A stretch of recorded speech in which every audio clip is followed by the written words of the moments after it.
La Bible dit dans Psaume 43 et le verset 1, « Rends-moi justice, ô Dieu, défends ma cause contre une nation infidèle. Délivre-moi des hommes de fraude et d'iniquité. » Prions. Merci Seigneur pour ta parole. Donne-nous la connaissance, la compréhension, afin que nous puissions mettre en pratique et croire tout ce que tu as dit. Dans ton nom, je te prie, Jésus. Amen. Donc, celui qui a écrit ce psaume, il prie à Dieu, comme beaucoup des psaumes. C'est une prière à Dieu.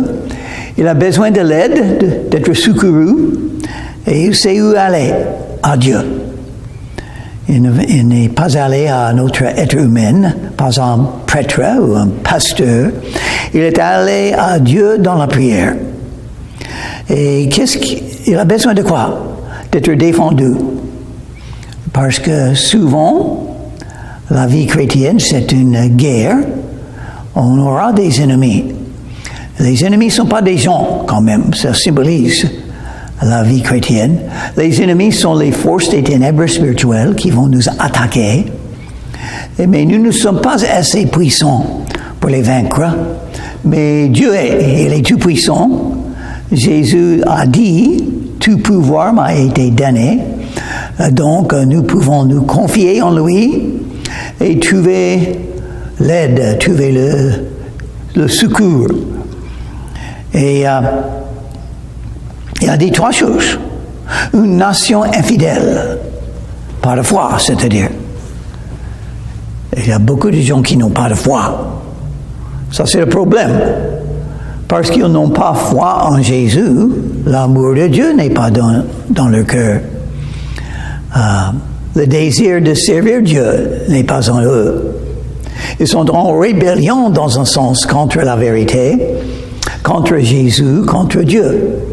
Donc, ils sont devenus nos ennemis. Qu'est-ce que nous pouvons faire pour être protégés? Nous confier dans le Seigneur. Et aussi, délivre-moi des hommes de fraude et d'iniquité. Les hommes de fraude. Ils mentent. Ils ne sont pas justes, ils ne sont pas honnêtes. Ils utilisent des ruses pour profiter de nous, pour nous faire le mal. Ah oui, ça arrive dans la vie. Et il y a beaucoup de gens comme ça dans ce monde. Il faut faire attention. Voilà, les gens sont comme ça, infidèles, hommes de fraude et d'iniquité. Toutes sortes d'iniquités. Des voleurs, des menteurs, des tueurs, des malfaiteurs, des brigands. Faut faire attention, ils sont là. Mais comment te protéger? Dieu. Dieu protège ses enfants. Il peut le faire. Il a fait pour moi. Mais j'ai 75 ans, presque 76. Dans 12 jours, je vais avoir 76 ans. Donc, j'espère que le Seigneur a quelque chose pour moi. Oui, je sais qu'il a. Parce que je suis toujours là. Et vous aussi. Si vous êtes là aujourd'hui, ça veut dire le Seigneur vous a donné la vie aujourd'hui. Il a quelque chose pour vous à faire pour lui. Le servir, l'aimer, être soumis à lui et sa volonté. Toi, mon Dieu protecteur, pourquoi me repousses-tu? Pourquoi dois-je marcher dans la tristesse, sous l'oppression de l'ennemi? Toi, mon Dieu protecteur. Donc, il n'a pas perdu la foi en Dieu. Il sait que Dieu est son protecteur. C'est une des bénédictions, des bénéfices d'être un vrai croyant en Jésus. Vous serez protégés. C'est promis partout dans la Bible. Dieu protège ses brebis. Il guide ses brebis. Il est avec ses brebis. Il donne de la grâce et la miséricorde à ses brebis et les protège. Les brebis des lions et des ours qui se trouvent dans ce monde. Mais Un problème. Oh, ce monsieur, quand il a écrit verset 2, « Pourquoi me repousses-tu? Pourquoi dois-je marcher dans la tristesse? » Sous l'oppression de l'ennemi. Pourquoi? Ça, c'est une question on peut poser à Dieu, mais souvent, on n'a pas de réponse. Nous ne savons pas pourquoi. Moi, on prie, on voit des miracles, mais c'est un combat spirituel. On a des difficultés, des tristesses, des problèmes, des tribulations, des persécutions, des ennemis spirituels. Et on peut dire pourquoi? Parce que c'est la vie. On est en train de suivre Jésus. Et il était un homme de beaucoup de souffrances, beaucoup de larmes, beaucoup de difficultés, beaucoup d'opposition et d'ennemis. Et nous sommes en train de suivre les pas qu'il nous a donnés après son exemple. Ça, c'est pourquoi c'est la volonté de Dieu qu'on combat dans la guerre spirituelle. Et il nous a donné les armes spirituelles. J'espère que vous connaissez les armes spirituelles enseignées en Éphésiens chapitre 6. Sans les armes spirituelles, vous allez tomber.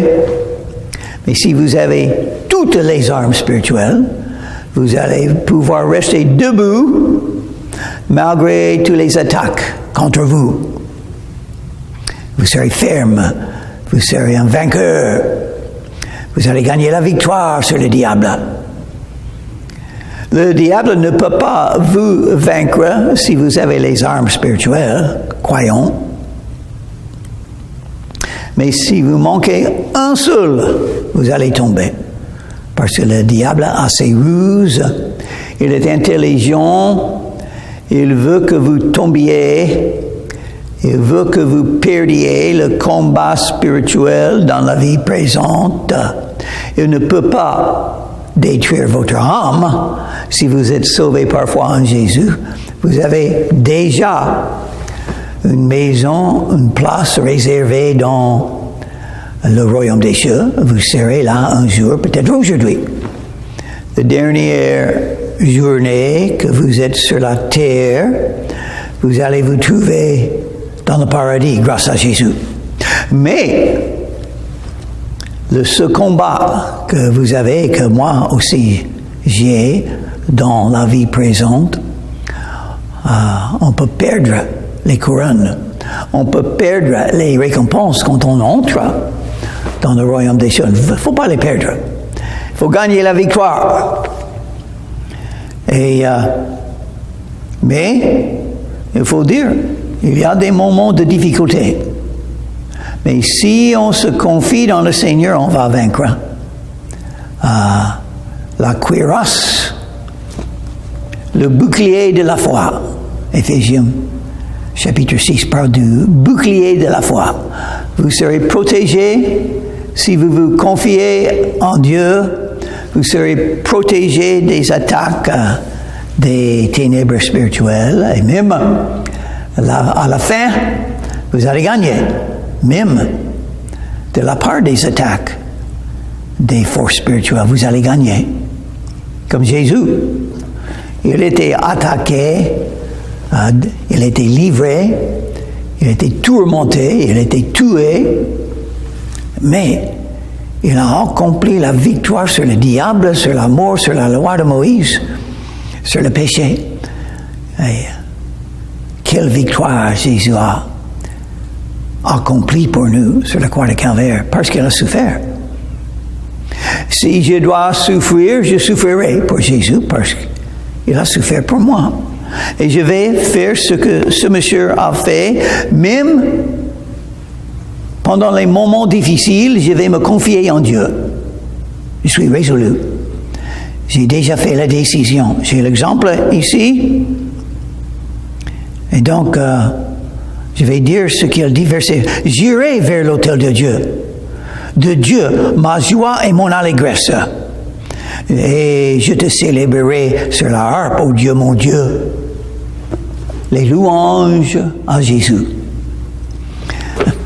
Nous avons déjà la victoire par Jésus, par sa mort sur la croix, par son sang qu'il a versé pour nous, nous avons la victoire. Apocalypse chapitre 12 et le verset 11. Les croyants ont gagné la victoire sur le diable par le sang de Jésus, par la parole de leur témoignage. Il faut toujours parler de Jésus où vous allez, dans la rue, chez toi, où vous vous trouvez dans la journée, dans les marchés. Parlez de Jésus. C'est facile à dire. Oh mon ami, est-ce que vous connaissez Jésus? Moi, je connais Jésus. Il m'a sauvé de mes péchés. Êtes-vous sauvé? Vous pouvez dire ça. Jésus vous aime. Il est mort pour vous sur la croix de Calvaire. Êtes-vous sauvé? Nous allons tous mourir un jour. Êtes-vous sauvé afin de pouvoir vivre dans le paradis éternellement? Êtes-vous sauvé? Vous pouvez dire des choses comme ça, ou plus. Vous pouvez citer les versets de la Bible, comme Romains chapitre 10 et le verset 13, qui dit « Quiconque invoquera le nom du Seigneur sera sauvé. » Vous pouvez citer ce verset. Ou Jean chapitre 3, le verset 16. « Car Dieu a tant aimé le monde qu'il a donné son Fils unique, afin que quiconque croit en lui ne périsse pas, mais qu'il ait la vie éternelle. » Maintenant, il demande une question à lui-même. Ah, maintenant, parce qu'il a la foi. Il ne faut pas poser des questions à Dieu. Pourquoi Dieu a fait quelque chose dans ma vie? Dieu fait ce qu'il veut. Il m'aime. Et il exauce mes prières, mais il sait tout, moi je ne sais pas tout, je sais très peu de choses. Et je ne sais pas l'avenir, je ne sais pas les cœurs des autres, et des fois je ne sais pas même mon propre cœur. Et il a dit ça.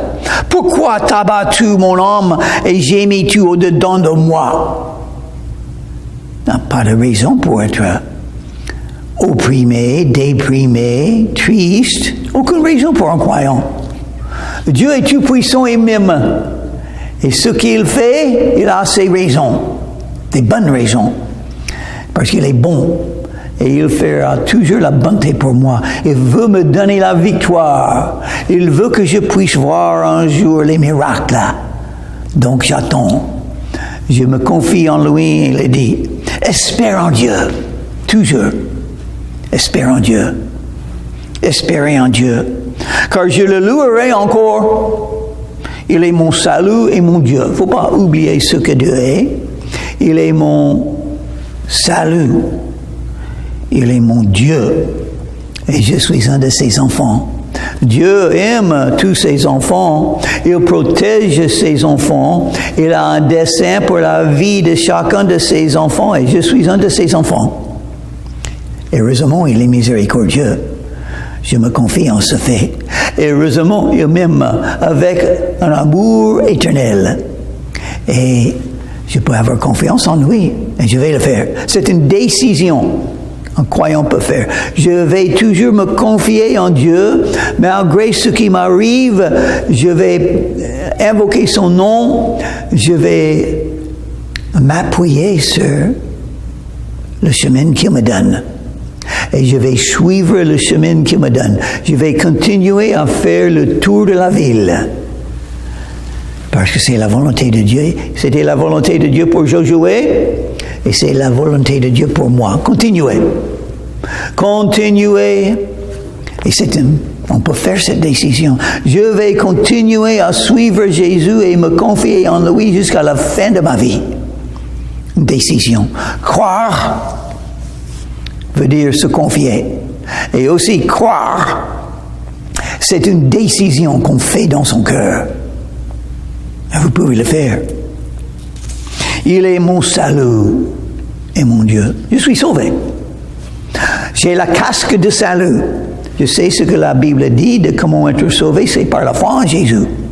Je me suis confié en Jésus il y a 56 ans, quand j'avais 19 ans, et je sais que Jésus m'a sauvé. Il était là, à côté de moi, je n'ai pas vu, parce que Il était là en esprit. Mes yeux étaient fermés quand je priais Jésus. Donc, j'ai pas vu, mais je savais qu'il était là. J'ai presque vu.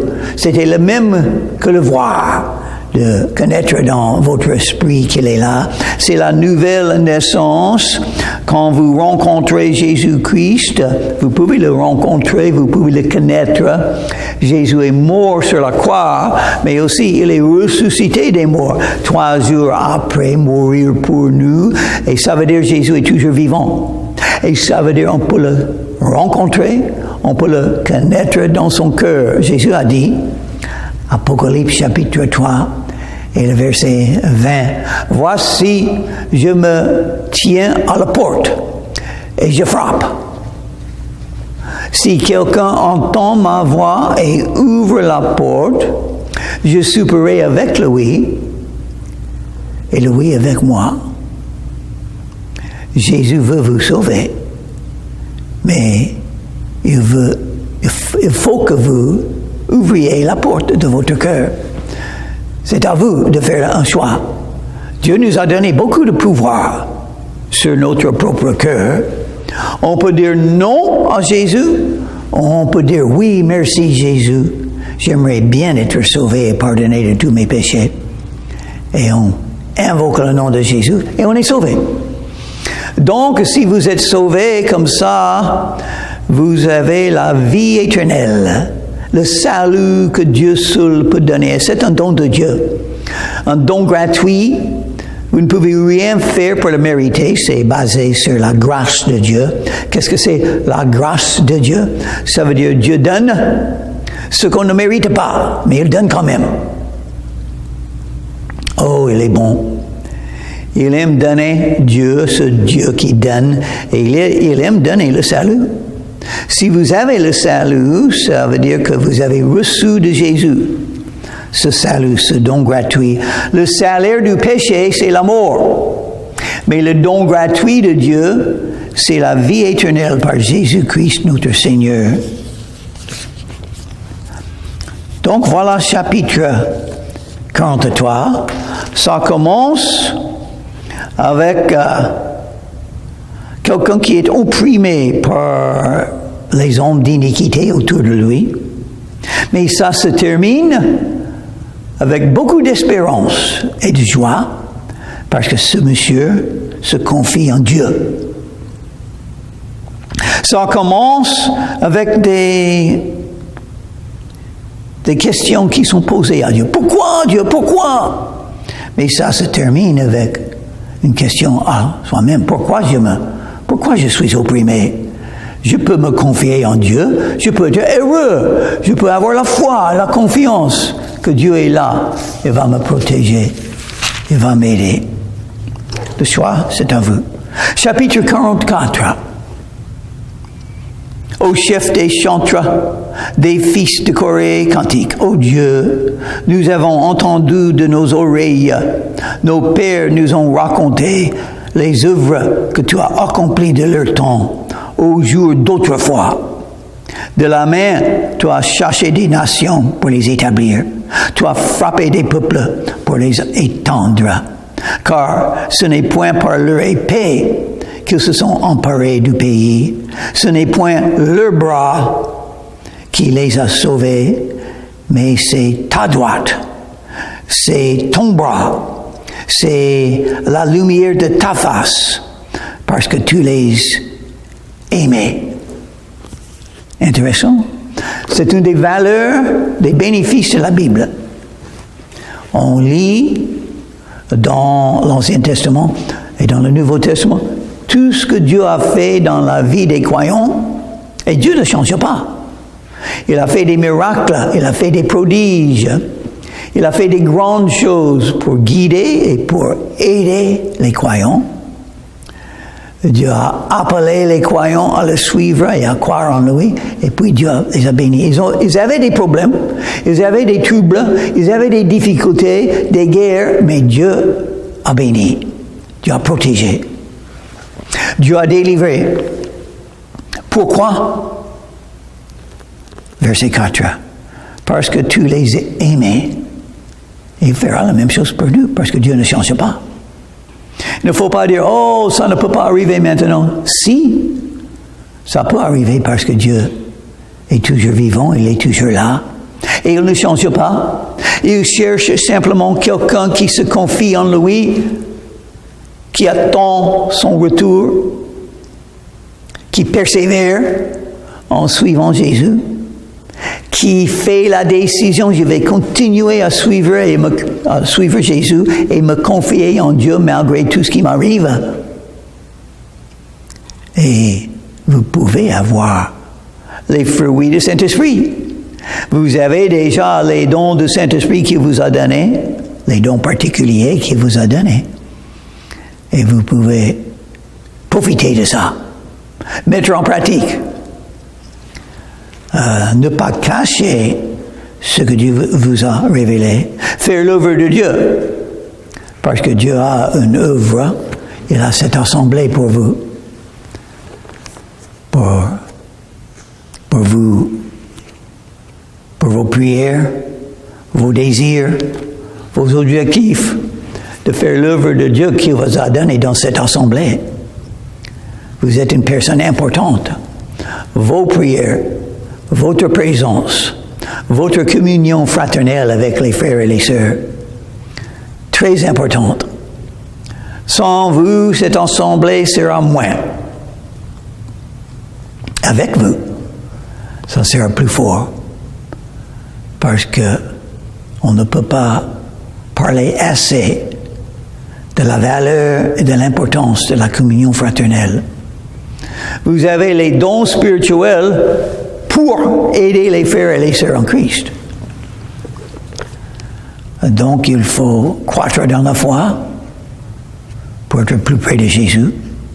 Il faut croître dans la foi pour aider les frères et les sœurs en Christ. Oh, mais c'est bien ça. Dieu a tout fait.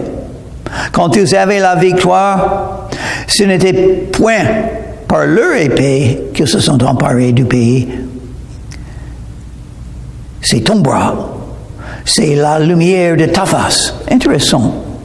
La lumière nous donne la victoire parce que c'est un monde de ténèbres. Qu'est-ce qui vaincra les ténèbres? La lumière. Si on entre dans une chambre, une salle, et il n'y a pas de lumière, c'est dans les ténèbres, on met la lumière et tous les ténèbres sont disparus. Facilement par la lumière. Et chaque jour, la même chose arrive. Grâce à Dieu et le soleil. La nuit, il n'y a que les ténèbres. Mais le matin arrive, le soleil vient encore parce que le monde tourne. Ça change. Où il y avait les ténèbres, maintenant il y a la lumière. Il n'y a plus de ténèbres. La lumière vaincra, domine les ténèbres. Et nous avons la lumière de Christ, la vérité de Dieu. Nous, les croyants. Les non-croyants n'ont pas la lumière. Ils sont dans les ténèbres. Qu'est-ce qui peut aider les non-croyants à échapper les ténèbres? La lumière.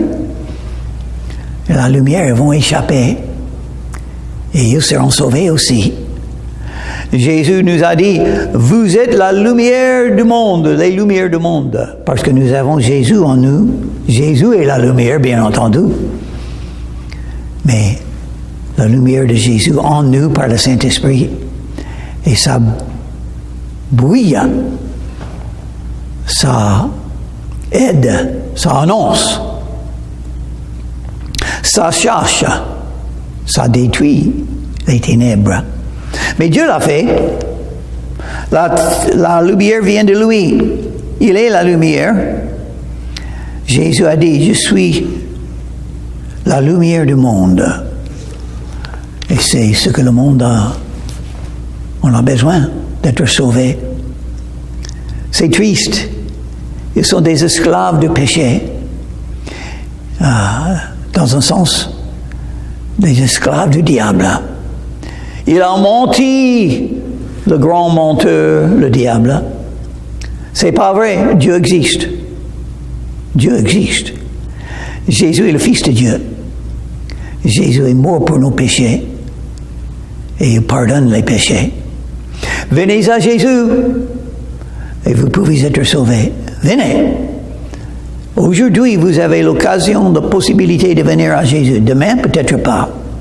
Donc, il faut venir maintenant quand vous avez l'occasion de le faire. Quiconque invoquera le nom du Seigneur sera sauvé parce qu'il vous aime. Prions. Merci Seigneur pour cette journée. Que ta volonté soit faite et ton nom soit glorifié. Que tu sauves les âmes perdues afin que ta lumière puisse briller dans les ténèbres. Aide-nous à te servir par ta grâce et ta miséricorde. Dans ton nom, je te prie, Jésus. Amen.